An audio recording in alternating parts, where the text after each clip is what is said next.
Video کو like کر کے آگے شیئر ضرور کر دینا۔ اللہ کے حبیب صلی اللہ علیہ وآلہ وسلم فرماتے ہیں 3 قسم کے لوگ ہیں جن کا جنت میں جانا تو بہت دور کی بات ہے، ان کو اللہ تبارک و تعالی جنت کی خوشبو بھی نصیب نہیں فرمائے گا۔ 3 ایسے کم نصیب ہیں کہ جن کو جنت کی خوشبو بھی نصیب نہیں ہوگی۔ یہ ایک محاورہ ہے، ہم کہتے ہیں نا کہ جا تجھے یہ نعمت کیا بلکہ یہ نعمت کی خوشبو بھی نصیب نہ ہو، تجھے عزت کیا عزت کی خوشبو بھی نصیب نہ ہو۔ اس طریقے سے لوگ محاورے کے اعتبار سے بات کرتے ہیں، لیکن یہ محاورہ نہیں بلکہ حقیقت ہے۔ اللہ کے نبی صلی اللہ علیہ وآلہ وسلم کا فرمان ہے کہ جنت 500 سال کے فاصلے سے آتی ہے، جنت کی خوشبو 500 سال کے فاصلے سے آتی ہے۔ اللہ کے حبیب صلی اللہ علیہ وآلہ وسلم فرماتے ہیں جن میں یہ 3 میں سے کوئی ایک بھی بات ہو تو اللہ اس کو جنت کی خوشبو سے بھی محروم رکھے گا۔ اللہ اکبر۔ تب یہ حدیث پاک پڑھ کر کے اللہ کی توفیق سے صرف اس کی تشریح کر کے بات مکمل کرتے ہیں۔ اس کا مطلب یہ ہے کہ وہ کتنے کم نصیب لوگ ہیں جن کے اندر تینوں میں سے کوئی ایک بات موجود ہے کہ وہ جنت کی خوشبو سے بھی محروم رہیں گے، یعنی جنت سے اتنے دور کر دیے جائیں گے، اتنے دور کر جائیں گے کہ ان کو جنت کی خوشبو بھی نصیب نہیں ہوگی۔ اور جس کو جنت کی خوشبو نصیب نہ ہو تو اس کا ٹھکانہ جہنم ہوگا، اور جہنم کس وادی کا نام ہے؟ اللہ کے حبیب صلی اللہ علیہ وآلہ وسلم ارشاد فرماتے ہیں کہ 3000 سال تک کے جہنم کو بھڑکایا گیا ہے، تب کہیں جا کر کے جہنم کی آگ ہے۔ دنیا کی آگ اور جہنم کی آگ میں فرق یہ ہے کہ جہنم کی آگ کو 70 مرتبہ رحمت کے پانی سے دھویا گیا ہے، تب کہیں جا کر کے یہ دنیا کی آگ ہے۔ یعنی ہماری یہ جو دنیا کی آگ ہے اس کو 70 مرتبہ رحمت کے پانی سے، دنیا کے پانی سے نہیں بلکہ رحمت کے پانی سے دھویا گیا ہے، تب کہیں یہ دنیا کی آگ بنی ہے۔ اب آپ مجھے بتائیں کہ دنیا کی آگ کیا ہم برداشت کر پاتے ہیں؟ اللہ اکبر۔ دنیا کی آگ میں کوئی 80% جل جائے تو اس کی زندگی بچنا ممکن نہیں ہوتی، بلکہ اس کا پورا وجود جلتا ہے۔ ارے جسم جلنا تو دور کی بات ہے، اگر صرف چٹکا لگ جائے تو انسان کے بدن پہ چھالے آ جاتے ہیں۔ میرے آقا صلی اللہ علیہ وسلم کے دیوانوں ذرا سوچو تو صحیح، جب دنیا کی آگ کی تپش کا یہ عالم ہے، دنیا کی آگ کی حرارت کا یہ عالم ہے، جہنم کی آگ کی حرارت کا عالم کیا ہوگا؟ اسی لیے یہ دنیا کی آگ اگرچہ جہنم کی آگ سے نکلی ہے اور رحمت کے پانی سے دھوئی گئی ہے، اللہ اکبر، پھر بھی یہ دنیا دن میں 36 مرتبہ اللہ رب العزت کی بارگاہ میں تو نے مجھے جہنم سے نکالا ہے، اب تو مجھے جہنم میں داخل مت فرمانا۔ آقا کریم صلی اللہ علیہ وآلہ وسلم فرماتے ہیں کہ 36 مرتبہ ایک دن میں دنیا کی آگ رب کی بارگاہ میں عرض کرتے کہ مولا اب مجھے جہنم میں واپس داخل مت فرمانا۔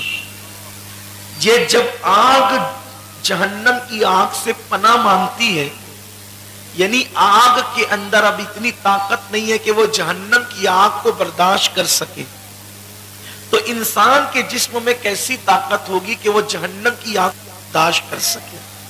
اچھا صرف وہاں پر پھر آگ ہی نہیں ہے، اگر آگ تو آگ ہے، پھر وہاں حال یہ ہے کہ وہاں غموں کا عذاب ہے۔ جہنم کا ایک ایک بچھو اس کی لمبائی 70 سال کے فاصلے اتنی ہے، یعنی ایک گھوڑ سوار 70 سال تک کے جتنی لمبائی میں دوڑ سکتا ہے اتنے لمبے لمبے بچھو ہے، اونٹوں کی طرح وہ موٹے موٹے ہیں۔ اللہ کے حبیب غیب دا نبی صلی اللہ علیہ وآلہ وسلم فرماتے ہیں اگر وہ ایک مرتبہ کسی کو ڈنک مارے تو 70 سال تک کے زہر اس کے جسم کے اندر جو ہے وہ گردش کرتا رہے گا۔ اللہ اکبر۔ یہ کسی لیڈر کا قول نہیں، یہ کہانی قصہ نہیں، یہ کسی صرف مولوی کی بات نہیں، کسی خطیب کی بات نہیں، یہ रसूल का फरमान है, मुस्तफ़ा जान रहमत सल्लल्लाहु अलैहि वसल्लम का फरमान है। मेरे प्यारे आका सल्लल्लाहु अलैहि वसल्लम के दीवानों, अब लरज़ जाइए कि मेरे आका सल्लल्लाहु अलैहि वसल्लम ने फरमाया 3 कम नसीब ऐसे हैं जो जन्नत की खुशबू से भी महरूम रहेंगे। इसका ये है कि जहन्नम उनका ठिकाना होगा और वो जहन्नम के अंदर दाखिल किए जाएंगे। अल्लाह से हम दुआ करते हैं कि अल्लाह हमें उन तीनों में से कोई एक भी ना करना और अल्लाह हम सब की हिफाजत करना। अच्छी अल्लाह जिसको जहन्नम से बचा ले बस वही बंदा कामयाब है और हर बंदा अल्लाह के करम से ही जहन्नम से बच करके जन्नत की राह का मुसाफिर बनता है।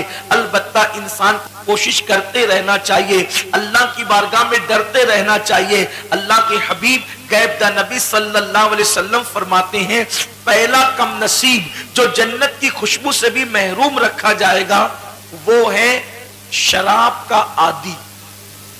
जो शराब पीने का आदी है अल्लाह तबारक व तआला उसको जन्नत से भी महरूम रखेगा और वो जन्नत की खुशबू से भी महरूम किया जाएगा। आप अंदाजा फरमाएं, बल्कि अल्लाह के हबीब सल्लल्लाहु अलैहि वसल्लम यहां तक इरशाद फरमाते हैं कि जिसने अपनी जिंदगी में सिर्फ शराब का एक घूंट पिया, सिर्फ एक घूंट, जिंदगी में एक घूंट, अल्लाह करे कोई मोमिन की जबान शराब की गंदगी से नापाक ना हो। सरकार फरमाते सिर्फ एक घूंट जिसने पिया। आजकल नौजवान दोस्त जब कहीं जाते हैं और कोई पार्टी वार्टी होती है तो शराब का पीना पिलाना ये फैशन बन चुका है और जो नहीं पीता उसको बोलते तेरी माँ की कसम, तेरे बाप की कसम, तेरी औलाद की कसम और इसकी कसम और उसकी कसम, कस्में दे देकर उस बंदे को शराब पिलाते हैं। फिर नौजवान हमसे कहते हैं, उलमा से राब्ता करते हैं, हम लोगों से भी पूछते हैं कि उसने कसम दे दी थी तो मैंने एक घूंट पी लिया, अब मैं क्या करूं। तो ऐसे मौके पर मैं अपने जवान से कहता हूं अगर वो तुमको अल्लाह की कसम भी दे, वो तुम्हें कुरान की कसम भी दे तो भी तुम्हारे लिए शराब पीना जायज नहीं है। माँ की कसम से आप नरम मत होइए, ये दुनिया के इंसानों की कसम की कोई अहमियत ही नहीं है। इसलिए अल्लाह रब्बुल इज्जत का फरमान है कि शराब से बचो तो हमें बचना है। जिसने दुनिया में एक घूंट शराब का पिया और तौबा के बगैर वो मर गया, आक़ाए करीम सल्लल्लाहु अलैहि वसल्लम फरमाते हैं जब वो क़यामत के दिन उठेगा या तो उसका चेहरा सूअर की तरह होगा या उसका चेहरा बंदर की तरह होगा। आप अंदाजा फरमाएं मेरे आका सल्लल्लाहु अलैहि वसल्लम के प्यारे दीवानों कितनी बदतरीन सजा है। और इसी पर बस नहीं बल्कि मेरे आका मुस्तफा जान रहमत सल्लल्लाहु अलैहि वसल्लम फरमाते हैं जिसको हुज्जतुल इस्लाम इमाम गजाली रहमतुल्लाह अलैह ने लिखा है कि जब क़यामत के दिन शराब का एक घूंट पीने वाला बंदा जब उठेगा तो उस पर प्यास की इतनी शिद्दत मुसल्लत की जाएगी कि उसकी जबान सूख कर सीने पे लटक रही होगी और वो पानी पानी चिल्लाएगा। तो जब वो पानी पानी चिल्लाएगा तो जहन्नमियों का खौलता हुआ पीप उसके सामने कर दिया जाएगा और उसमें जहन्नमी बिच्छुओं का जहर होगा। जैसे ही वो अपने मुंह के करीब प्यास की शिद्दत की वजह से वो प्याला करीब करेगा और वो प्याला भी क्या होगा, जहन्नमी की खोपड़ी के अंदर उसको पीप दिया जाएगा उबलता हुआ और जहन्नमी बिच्छुओं का जहर दिया जाएगा। जब वो अपने मुंह के करीब करेगा तो उसके चेहरे का गोश्त तो झड़ झड़ के गिरेगा। वो कहेगा हाय मेरे साथ क्या किया जाता है। उस वक्त फरिश्ते उसको कहेंगे क्या तूने रसूल पाक का फरमान नहीं सुना था कि जिसने एक घूंट भी शराब का पिया उसके साथ ये सलूक किया जाएगा। अब आप मुझे बताएं जब शराब का एक घूंट पीने पर ये सजा होगी तो जो लोग शराब के आदी उनका अंजाम क्या होगा, जो नशे के आदी उनका अंजाम क्या होगा। तो पहला कम नसीब वो जो शराब का आदी हो। फिर अल्लाह के हबीब सल्लल्लाहु अलैहि वसल्लम फरमाते हैं दूसरा कम नसीब, अल्लाह के रसूल अलैहि सलाम फरमाते हैं माँ बाप की नाफरमानी करने वाला, जो माँ बाप की नाफरमानी करे उसको भी जन्नत की खुशबू से महरूम किया जाएगा। शराब से तो मुमकिन है बहुत सारे लोग बचते बचाते रहते हैं और शराब से बहुत सारे मुसलमान भाई नफरत भी करते हैं, लेकिन जो लोग बहुत ज्यादा दीनदार होने का दावा करते हैं और बहुत ज्यादा नेक बनने की बात करते हैं, कभी कभी उनकी जिंदगी में भी शैतान की वरगलाने की वजह से वो अपने माँ बाप की नाफरमानी करते हैं। और माँ बाप की नाफरमानी आजकल के नौजवान गुनाह समझते ही नहीं है। माँ बाप को डांटना, माँ बाप की नाफरमानी करना, बल्कि माँ बाप को की बेइज्जती करना आज ये फैशन बनता जा रहा है। बल्कि ये भी होता है कि इनको क्या समझता है, इनका दौर तो अलग था, ये तो बुढ़े हो गए हैं, इनको अकल नहीं है, इनका दिमाग नहीं चलता है, ये तो जाहिल है, ये तो अनपढ़ है, हम पढ़े लिखे लोग हैं। वीडियो अगर अच्छा लगा हो तो लाइक करके आगे शेयर ज़रूर कर देना। अल्लाह